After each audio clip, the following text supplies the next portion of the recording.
আছে বীরভূমে অনুব্রত মণ্ডল ভার্সেস কাজল শেখের যে লড়াই, সেই লড়াইয়ে বারবার দেখেছি মানুষের মৃত্যু হচ্ছে, রক্ত ঝরেছে। এবার তাদের হাতে কার্যত ললিপপ তুলে দেওয়া হচ্ছে। বালির বাঁধ দেওয়ার চেষ্টা করছেন কে? রাজ্যের মুখ্যমন্ত্রী, রাজ্যের পুলিশ মন্ত্রী মমতা বন্দ্যোপাধ্যায়। তাদের অনুগামীদের দেওয়া হচ্ছে নিরাপত্তা, পুলিশি নিরাপত্তা। দেখুন,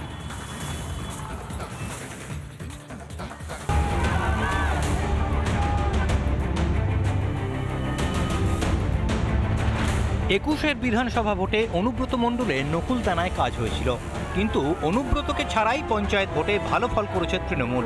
নেত্রীর গড়ে দেওয়া কোর কমিটিতে জায়গা হয়েছিল কেষ্ট চিরপ্রতিদ্বন্দ্বী বলে পরিচিত কাজল শেখের। কিন্তু কেষ্ট ফিরে আসতেই ফের শুরু হয় ক্ষমতা দখলের লড়াই।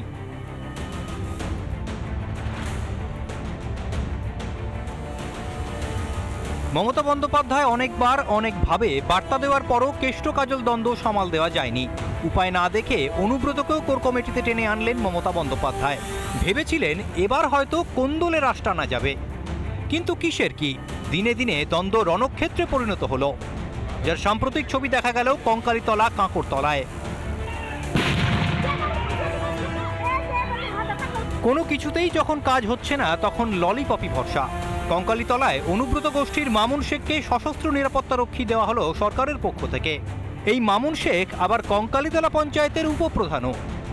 বিগত দিনে যে ঘটনাগুলো আমার সঙ্গে ঘটেছে, আমি গত 5 মাস থেকে পঞ্চায়েত যেতে পারিনি, বিভিন্ন বাধার সম্মুখীন হুমকি, প্রাণ সংশয়ের যে আশঙ্কা, হুমকি আমার কাছে এসেছিলো। আমার ঘরে বোমাবাজি করা হয়েছিল আমার উপর। সেই সব জিনিস থেকে পুলিশকে জানিয়েছিলাম, এটা পুলিশ থেকে ব্যবস্থা করে। পাছে কাজল শেখের গোঁসা হয়, তাই কাজল গোষ্ঠীর আলেপ শেখকেও সশস্ত্র নিরাপত্তারক্ষী দিয়েছেন মুখ্যমন্ত্রী। আগে আমার ঘরে বোম পড়েছিল, আপনারা সবাই জানেন। তা আমি খুব আতঙ্কিত ছিলাম। তার জন্যে সিকিউরিটি পেয়েছি, আর পুলিশ প্রশাসন তো ব্যাপারটা দেখছে। বিষয়টিকে নিরাপত্তারক্ষী দিয়ে গোষ্ঠীদ্বন্দ্ব ঢাকার চেষ্টা বলেই মনে করছে বিজেপি। বোমাবাজি করছে তৃণমূল, বোম মারছে তৃণমূল, বোম খাচ্ছে তৃণমূল, আর তার নিরাপত্তা দিচ্ছে পুলিশ। অত্যন্ত দুর্ভাগ্যের বিষয়। নেতাদের নিরাপত্তা দিচ্ছে, আর সঙ্গে সঙ্গে ফুচকে নেতাদেরও নিরাপত্তা দিচ্ছে। শাক দিয়ে যেমন মাছ ঢাকা যায় না, তেমনি ললিপপ দিয়ে ছেলে ভোলানো যায়, কিন্তু গোষ্ঠীদ্বন্দ্ব থামানো যায় না। তৃণমূল নেত্রীর এই বালির বাঁধ কি 26-এর ভোট পর্যন্ত টিকবে? দুই নেতাকে নিরাপত্তারক্ষী দিয়ে কার্যত ব্যালেন্স করছে বীরভূম পুলিশ, এমনটাই কিন্তু কটাক্ষ করছে বিরোধীরা। বীরভূম থেকে মনোরঞ্জন চট্টোপাধ্যায়, রিপাবলিক বাংলা। শিলিগুড়ির চিকেন স্নেকে অনুপ্রবেশ বাড়ছে এবং টাকা দিলেই ভোটার কার্ড, আধার কার্ড পাওয়া যাচ্ছে। সেই মারাত্মক অভিযোগ কে করছে জানেন?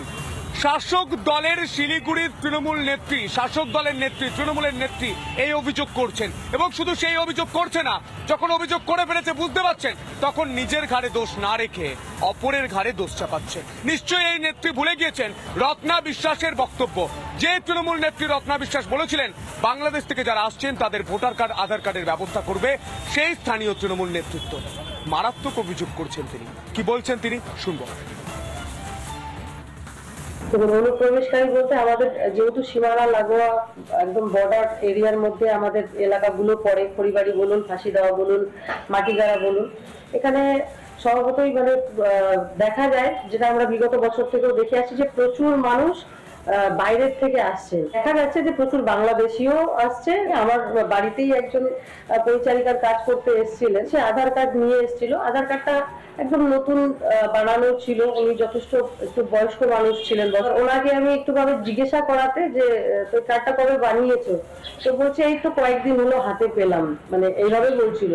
তো কোথা থেকে এসছো, কোন জায়গা থেকে? প্রথমে সে অস্বীকার করছিল যে কুচবিহার থেকে এসছি। স্বীকার করলো যে সে 3 মাস হলো এসছে, যে বাংলাদেশ থেকে এসছে, 3 মাস হলো। সে আসার আগেই তার আধার কার্ড নাকি তৈরি করে দিয়েছে। আমি জানতে চাইলাম তার কাছে কে করে দিয়েছে। আমি নাম তো জানি না, টাকা নিয়েছে কিন্তু করে দিয়েছে। এই জেলাতে যেখানে আমরা উদ্বিগ্নে আছি, আমরা বিরোধীরা বারবার টিভিতে বলেছি, আমরা বারবার থানাতে ডেপুটেশন দিয়েছি, আগামী দিনে তৃণমূল বলে না, যাকে পাবেন এই যারা রোহিঙ্গা তারা কিন্তু কাউকে ছেড়ে কথা বলবেন না। তাই আমরা যারা বিরোধীরা আছি, আমরা তো বলছি, আজকে সরকার পক্ষ বলতে বাধ্য হচ্ছে, খুব তাড়াতাড়ি দরকার একে বন্ধ করা। কেননা এই এলাকাতে বর্ডারকে আরো বেশি তাল লাগানো দরকার। প্রবাসকারীরা যারা ঢোকে আর কি, তাদের সবকিছু ফটাফট হয়ে যায়, যেমন আধার কার্ড বলুন, ভোটার কার্ড বলুন, তাদের ফটাফট হয়ে যায়। থেকে এসছে এবং ওই পার থেকে এসছে, তাদের দেখছি ফটাফট কিছু নেওয়া হবে ফটাফট তাদের রেশন কার্ড, আধার কার্ড হয়ে যাচ্ছে। এই জিনিসগুলো খুব চক্ষু কটাক্ষ। তারা যা খুশি তাই করে পার পেয়ে যেতে পারে, তাদের ট্রেস থাকবে না।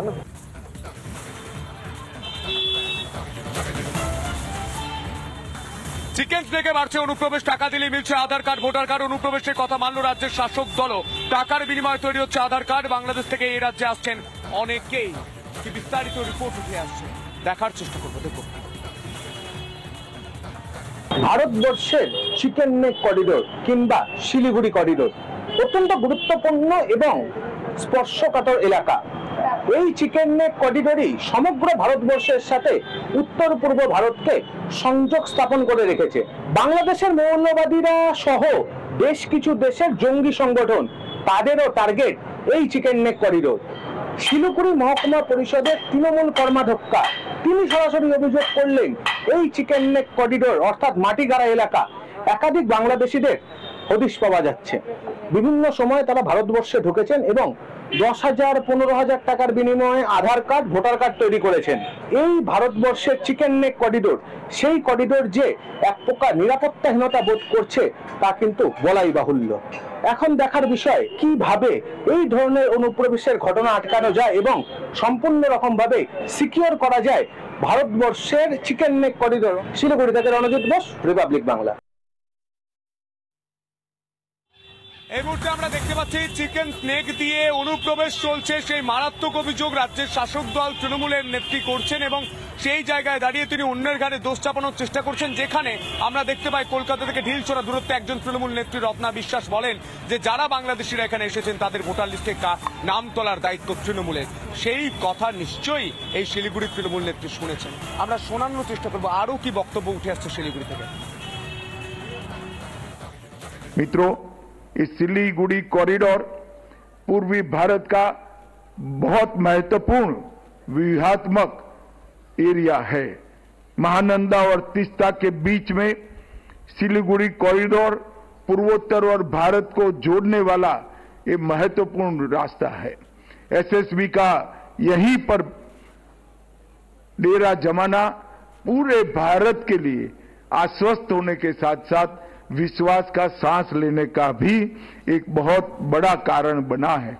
एसएसबी की सतर्कता से ये पूर्वी क्षेत्र में विश्वास का वातावरण हम सृजित करने में सफल हुए हैं।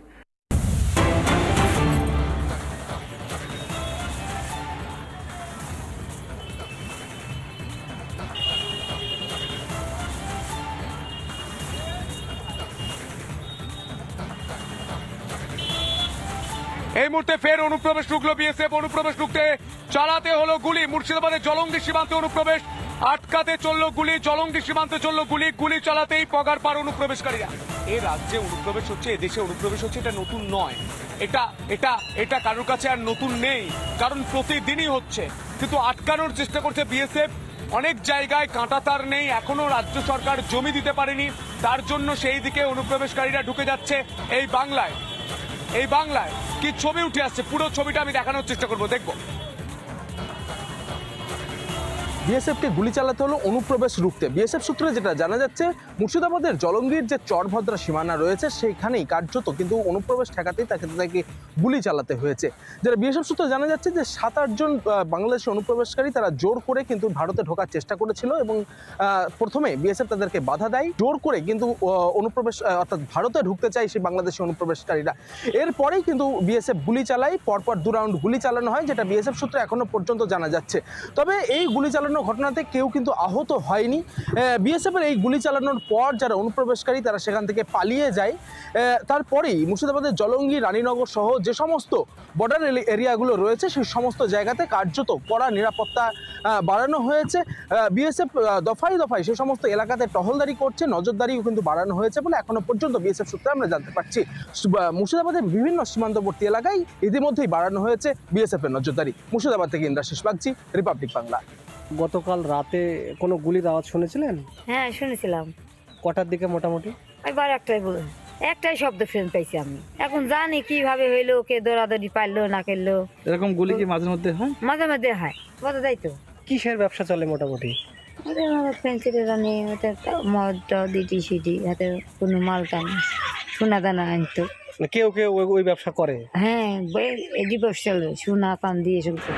নানা ধরনের কন্টেন্ট দেখার জন্য লাইক করুন, শেয়ার করুন আমাদের ফেসবুক পেজ, সাবস্ক্রাইব করুন আমাদের ইউটিউব চ্যানেল।